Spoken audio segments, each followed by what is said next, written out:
هو ايه ده بقى؟ تعالوا نشوف الفيديو ده مع بعض ونتفرج عليه للآخر. وبجد فيديو جميل ونضيف قوي. يعني تعالوا بقى نشوف ايه اللي هيحصل. الست اللي ظهرت دي كل مرة بتحاول تقلل من شأنها وبتحاول تقلل من اللي هي بتعمله دايما. وشوفوا بقى الراجل الجميل قوي ده في كل مرة بيلاقي ان بيتقلل منها بيغلي من قيمتها ازاي وبيعمل ايه. يعني هنا بتبص في البطيخة زي ما شفتوا في أول الفيديو في المراية. قرر هو يعمل لها مراية بكل حب وبكل لطف منه. ودي فعلا حاجة لطيفة جدا، ان اللي يبقى معاكي حاسس بيكي وبيحاول يعلي من شأنك. ودي حاجات عظيمة قوي قوي قوي. وفكرته للمراية حقيقي تجنن، جميلة قوي بجد.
مالهم وحلاوتهم بجد.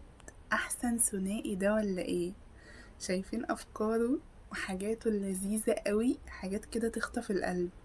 اتغاظي يا صفرة، اتكادي يا صفرة. يا صفرة متغاظة ليه؟ يا صفرة متكادة ليه؟ ايوه كد لها الولية دي، لحسن الولية دي كادتني انا شخصيا. كل شوية بتقلل منها. الفكرة ان انتي حتى لو لقيتي حد بيقلل منك هتلاقي حد بيسندك. ودي حاجة جميلة جدا، انك تلاقي حد بيحاول دايما ان هو يسندك ويبقى في ظهرك ويشجعك على كل حاجة وبيحاول ان هو يبسطك. الحاجات دي حقيقي بتخطف القلب وبتبقى حاجة حلوة قوي قوي قوي كمان. وحتى رغم ان هم مش صغيرين، دول ناس كبيرة، بس حقيقي طريقتهم تجنن. وراجل جميل قوي ولذيذ بيسندها ومش قابل ان حد يهينها او يقلل منها، وهو بيزود من شأنها.